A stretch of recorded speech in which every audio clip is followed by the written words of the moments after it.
This evening, I am happy to introduce Eugene Meyer to all of you. I've been told that this is his fifth appearance at Politics and Prose since 1986.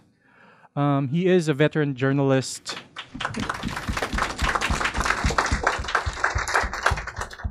He is a veteran journalist, having spent more than 3 decades as a reporter and editor for the Washington Post, and has had more than 50 bylines in the New York Times. He is also a board member of the Washington Independent Review of Books, and he has interviewed the Beatles prior to their Philadelphia concert in 1966, and then a decade later, Thurgood Marshall. So, yeah. This afternoon, he will be discussing his new book, Fight for Freedom, The African American Soldiers in John Brown's Army. Most accounts of John Brown's October 1859 raid on the federal arsenal at Harpers Ferry focus on Brown, his radical plan to spark an armed slave revolt, and his execution for treason. The fates of Brown's 18 accomplices are often overlooked, and Eugene rectifies this with his detailed profile of the lives and deaths of the 5 African Americans among Brown's raiders. Kirkus Reviews, in the review of the book, says that the author delivers a well-researched, approachable narrative, and that it is a good book for Civil War buffs. Ladies and gentlemen, Eugene L. Meyer.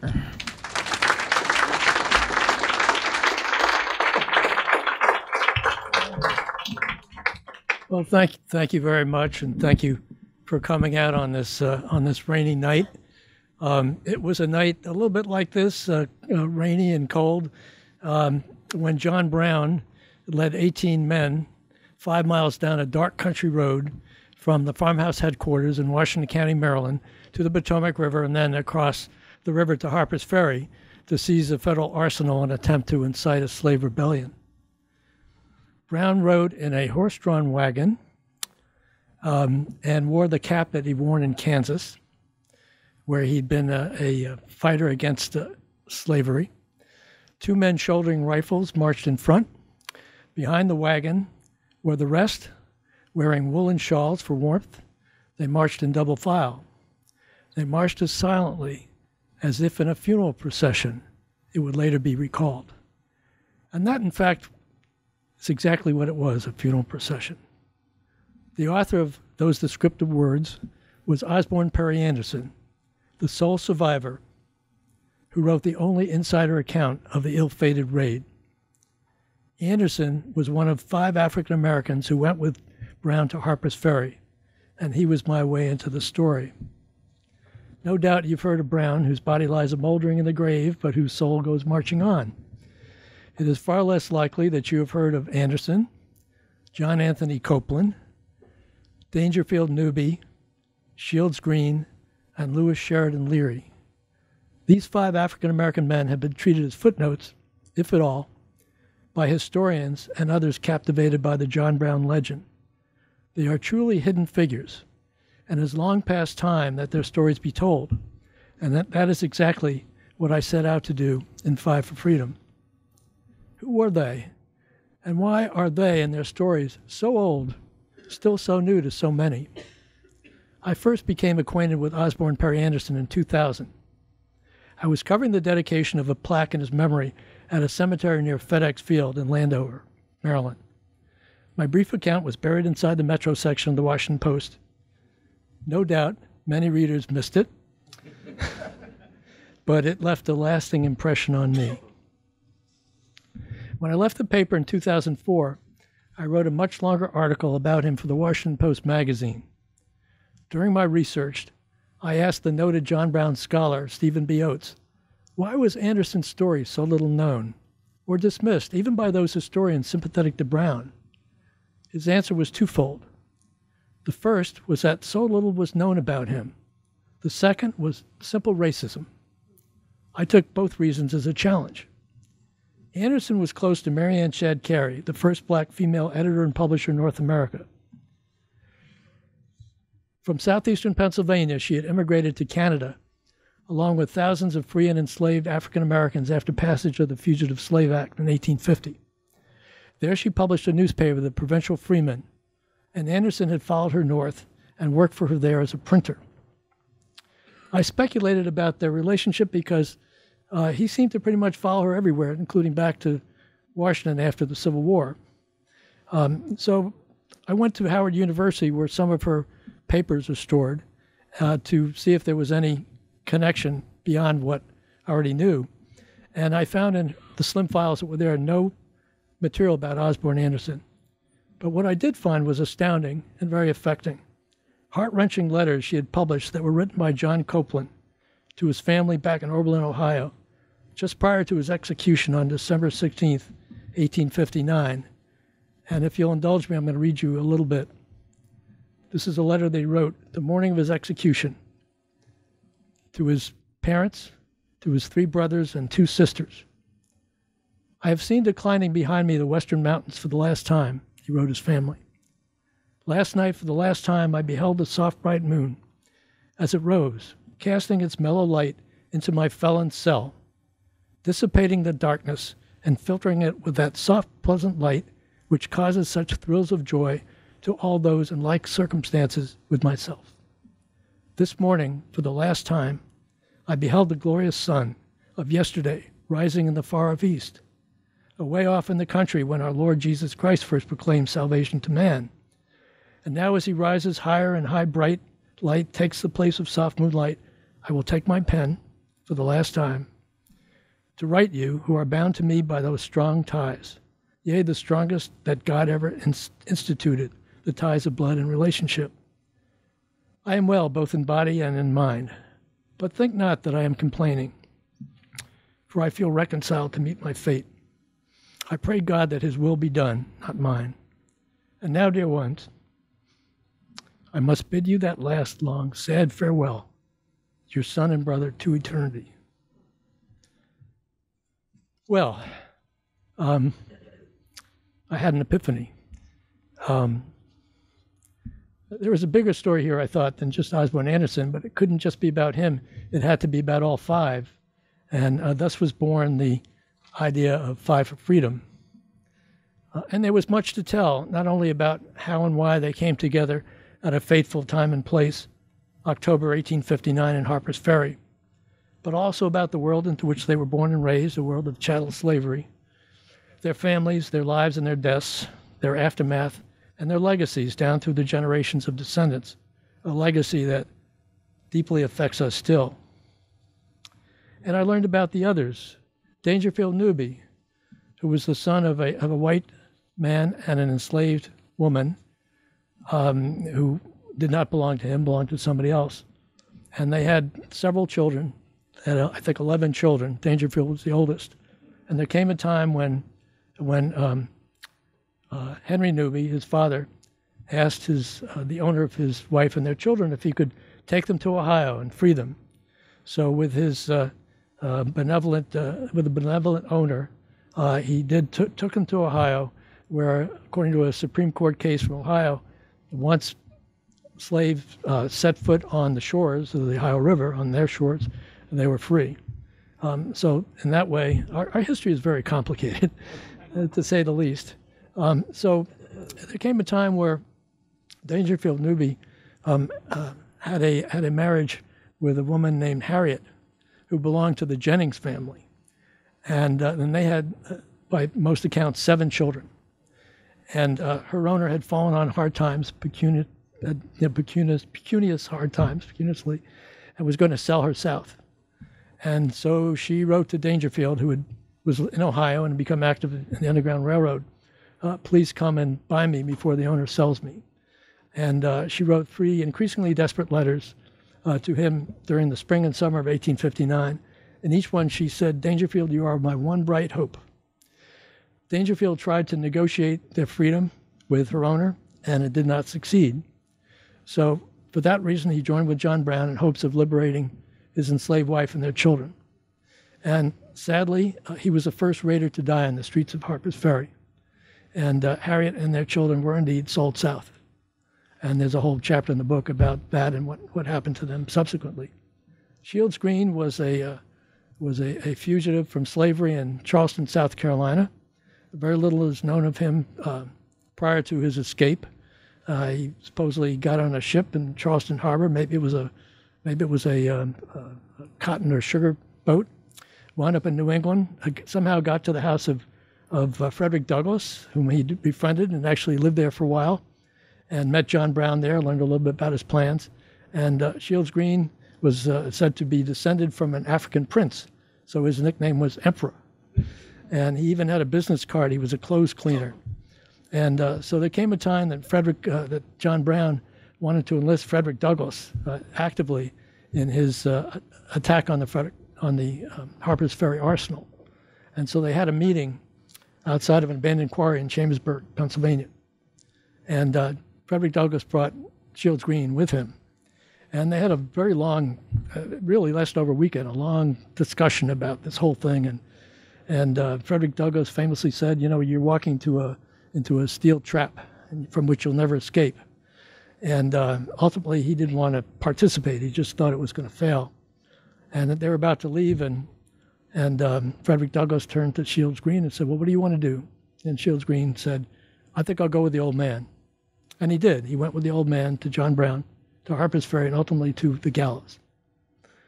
Well, John Brown, as he was being led to the gallows, famously noted that this nation would never be purged of the original sin of slavery, except by blood. More than a century and a half later, despite so much blood spilled during the Civil War and after, and even now, over the issue of race, the original sin is yet to be purged from this land. This is a story without an ending, a journey far from completed. As a Park Service ranger told me, this is not a story of the past. This is a story from the past that is relevant to the present. We see the relevance every day in the news headlines as race and color continue to divide and define us in insidious, often horrific ways. More optimistically, perhaps, than I would have put it, Wall Street Journal columnist Peggy Noonan recently wrote, we've overcome a great deal.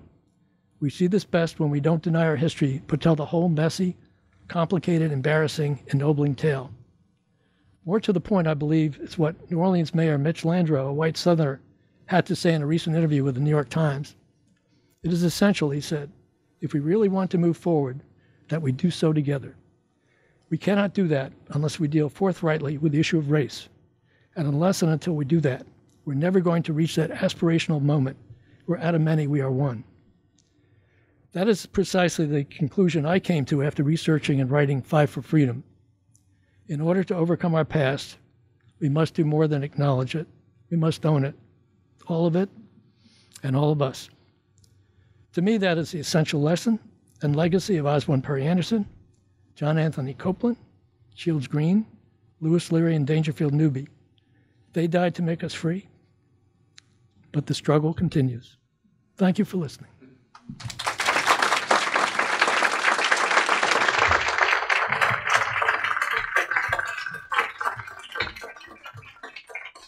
And if you have a few questions, I'd be happy to try to answer them. As between the five of them, Anderson, so I did my homework, Anderson, Copeland, Green, Leary, and Newby, right? Correct. Plus Spencer Haywood, Well, who was a free black man who was killed by the Raiders, if I remember correctly. no, you're talking about Haywood Shepherd. Thank you.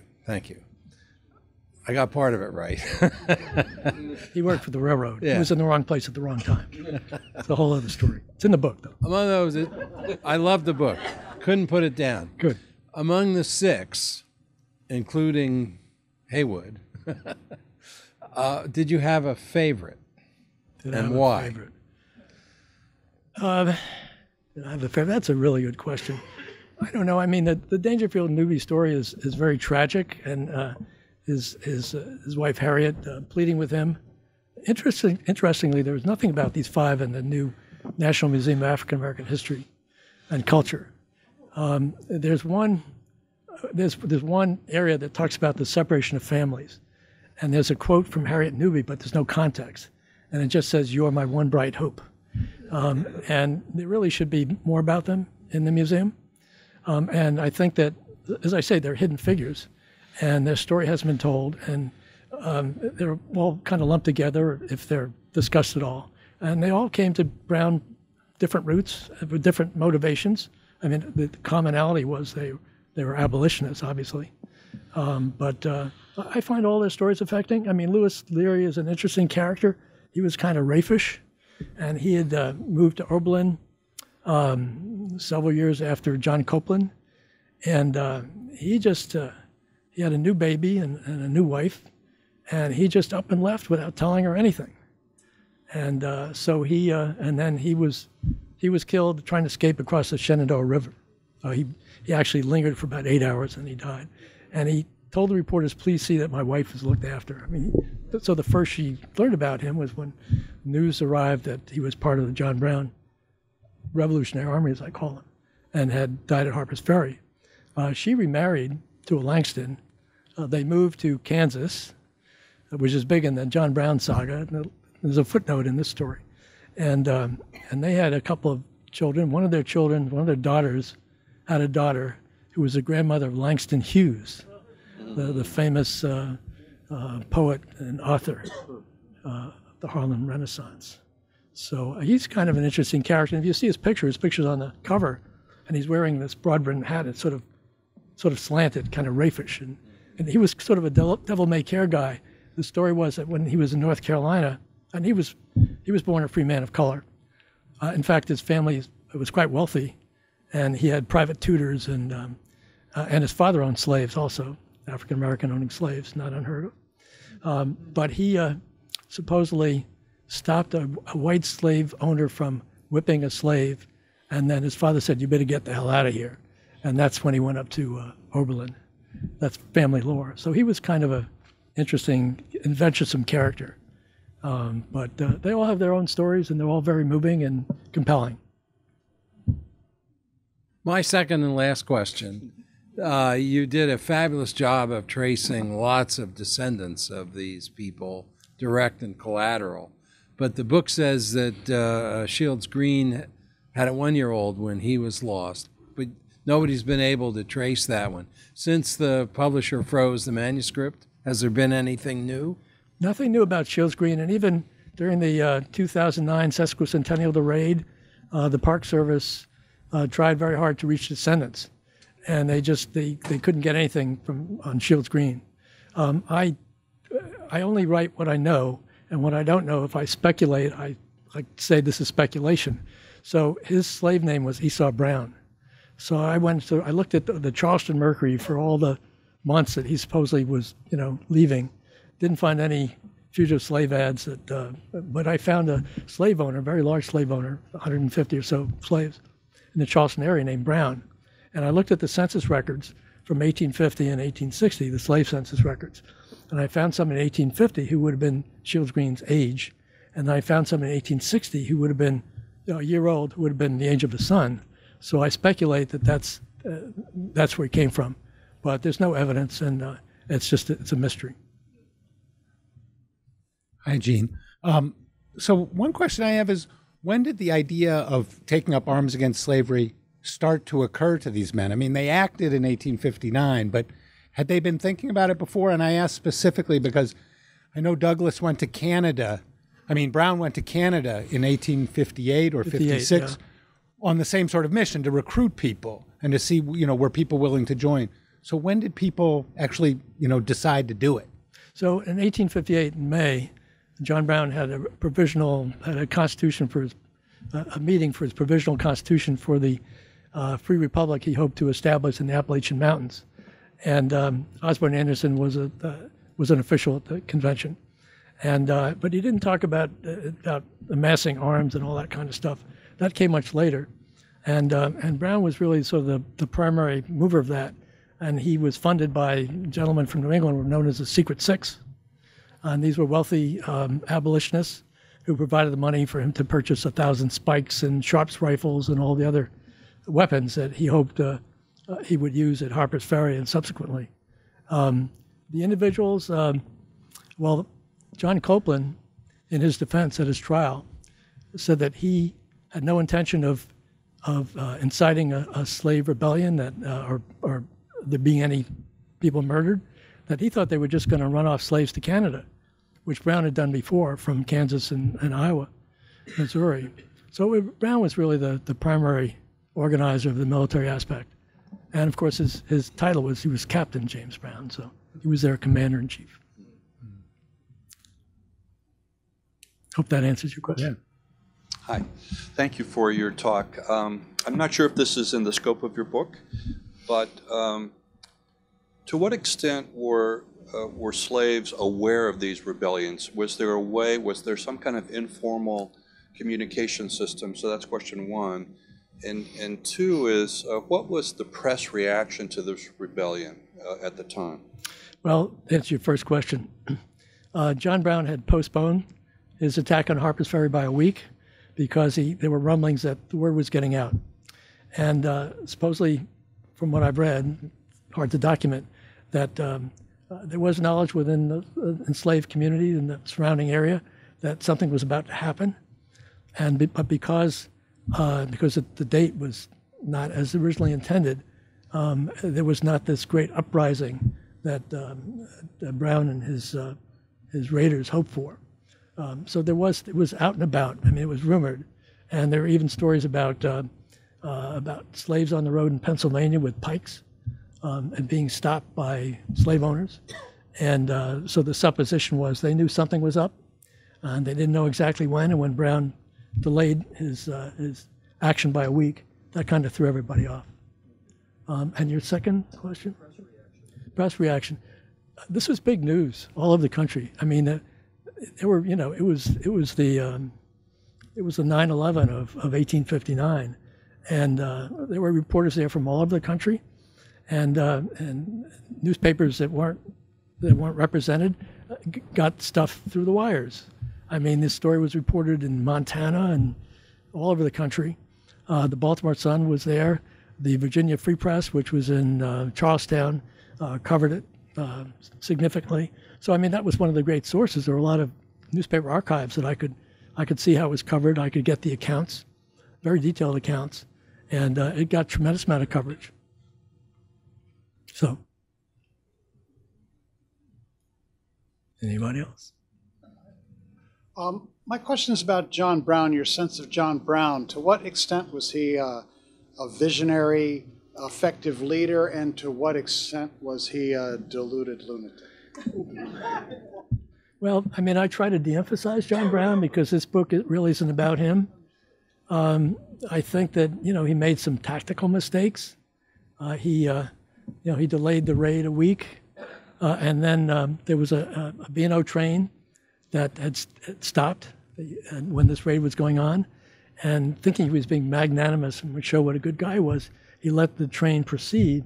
Of course, when they got to Monocacy Junction further downriver, they communicated what was going on to officials, and that led directly to President Buchanan dispatching the Marines, 90 Marines under Colonel Robert E. Lee, with Jeb Stuart, his adjutant, and that ended the rebellion within 36 hours after it began. So and also towards the end, when Brown and his men had retreated to what was really the Arsenal fire engine house they called John Brown's Fort, and some of his men in the outlying posts, there was a rifle works up Shenandoah River a little bit.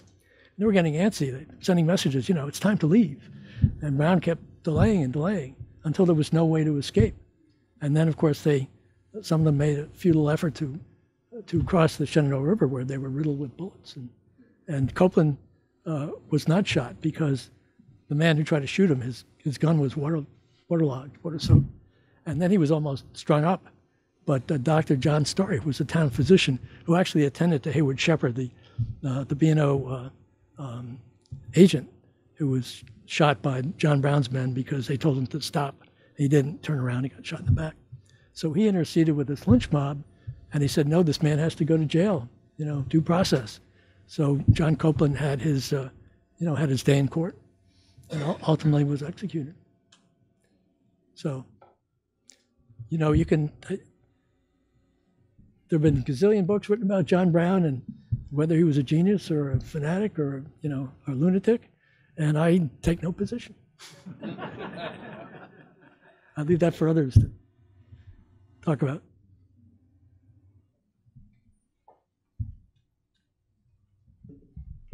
Two-part question. You mentioned earlier on about racism in reporting on, not about racism just in the, the history telling of the John Brown and all this. And I just wanted to know if you could elaborate a little bit more on that. And also, did you get any sense from your research with these men about John Brown's attitude towards them? John Brown was not a racist in any way, shape, or form. There were abolitionists, white abolitionists, who were racist. And it was striking to me when, after the raid failed and John Brown and 4 of his raiders, 2 white, 2 black, were captured and put in Charlestown jail, Governor Wise of Virginia was inundated with hundreds of letters calling for him to commute the death sentence of John Brown. There was virtually nothing for the black, for Shields Green or John Copeland. Even from the abolitionist societies, they all wanted to save John Brown. Nobody cared about these guys, even the abolitionists. There was one letter from an African American group in Philadelphia, first asking for their commutation of their sentence, and secondly, should that fail, asking for their remains so they could get a proper burial somewhere. And but they referred to them in their letter as they criticized their actions, and so they in turn were criticized by another black group in Philadelphia for denigrating their heroism. But it was really, it's striking how little concern there was for these men. And at the end, John Copeland's parents in Oberlin wanted to retrieve his body for a decent burial. So that John C. Copeland was the dad, and he wrote to Governor Wise, and Governor Wise said, you're a black man, you can't come into the state, but you can send a white person. So a professor from Oberlin, James Madison Monroe, was dispatched, and everybody seemed on board with it. The remains had been given to the Medical College of Virginia in Winchester. And so Monroe went there, and while he thought everything was all, copacetic, the students had taken custody of the remains, and they refused to release them. So James Madison Monroe went home empty-handed, to the great sadness of Copeland's parents, except they appreciated that he made an effort to do that. So John Copeland was never returned to Oberlin. He never got a proper burial, and that's a tragedy. It never ends. It never ends. Hey, Gene. I feel so possessive of this book, and I'm so pleased that the world finally gets it. Thank you. I want to speculate because I have read so much about both men, and I end up talking a lot at the Smithsonian about Nat Turner. I speculate, and I really believe, without any proof, that John Brown's one of his inspirations for this raid was Nat Turner's raid. I believe that both men probably knew that they were not likely to succeed, but that slavery was something worth shedding blood over, no matter what the outcome. And so that 20-year period in between the two, I think, is really critical in American history. Secondly, I thank you for, my real question is, what was it about Western Virginia? And how did the incubation of John Brown's movement connect to the disaffection of that portion of the state to create West Virginia, if you saw any connection? But I also wanted to mention that when we went on a tour of Harpers Ferry, the tour included a visit to the Kennedy farmhouse, where Brown's little army holed up over the winter. And there was absolutely no indication of any distinctions between Brown's black followers and his white followers in a tight little space, hiding out, afraid neighbors would find them, whatever. And so there was apparently a harmony. There was no was. racial discord Absolutely or true. even identification between them. But mainly, I want to know what you found out about West Virginia and how it got to be West Virginia, Sure. and how that connects to the John Brown story. Sure. Well, of course, the West Virginia Panhandle was pro-Southern and didn't want to secede.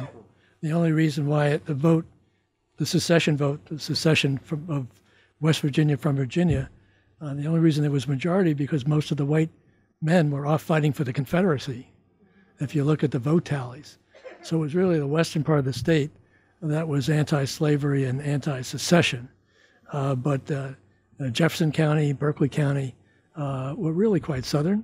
And when Storer College, which was established by Maine Baptists for newly freed people on Camp Hill above Harpers Ferry, there was a lot of opposition to it. And the white citizens tried to get the charter repealed by the state legislature several times. And, when the first African-American president of Storer College ascended in 1944, a cross was burned on his front lawn. So that part of West Virginia, really clung to that mythology of the Old South. And in fact, if you go to Edge Hill Cemetery in Charlestown, you will see all the Confederate crosses. And there's a large portion that's sort of roped off of the Confederate soldiers who died in battles in the vicinity, not necessarily local men. So that Panhandle, West Virginia really was a separate world. Now, even recently, there's been a controversy because the United Daughters of the Confederacy, I believe, put up a plaque on the courthouse to the Confederate soldiers, and some African American women objected to this a few years ago, and the county commission was then in the hands, may still be in the hands of very conservative, shall I say, white supremacists. Am I allowed to say that? And they refused to remove it or do anything. And I guess if the commission turns over, maybe that'll change. So I don't know if that answers your question, but that's my answer. Anybody else? All right, well, hearing no more questions, thank you very much.